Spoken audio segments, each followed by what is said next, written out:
मुख्यमंत्री देवेंद्र फडणवीस यांच्या वाढदिवसानिमित्त भाजप उत्तर पश्चिम मंडळाच्या वतीने राजवाडे चौक येथे रक्तदान शिबिराचे आयोजन करण्यात आले। आमदार विजय देशमुख यांच्या हस्ते शिबिराचे उद्घाटन करण्यात आले।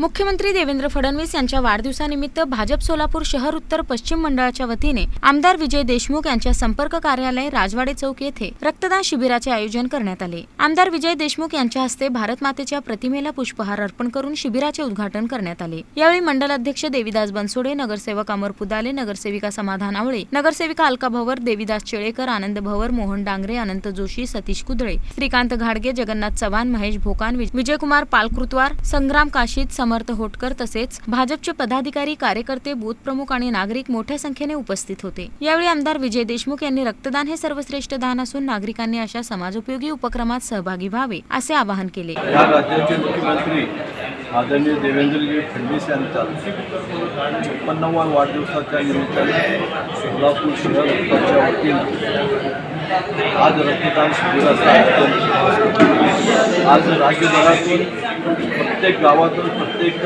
मंडळामधून हा रक्तदान शिबिर आयोजित करण्यात आलेलं आहे। या राज्याचे मुख्यमंत्री देवेंद्रजी फडणवीस या राज्यात सर्वात जास्त मुख्यमंत्री काळ राहणारे असे विक्रमी मुख्यमंत्री झालेले, युवकांचा नेता, गोरगरिबाचा नेता, ज्यांनी आपल्या या राज्यामध्ये सर्वसामान्य गोरगरिबांसाठी अनेक योजना आणल्या।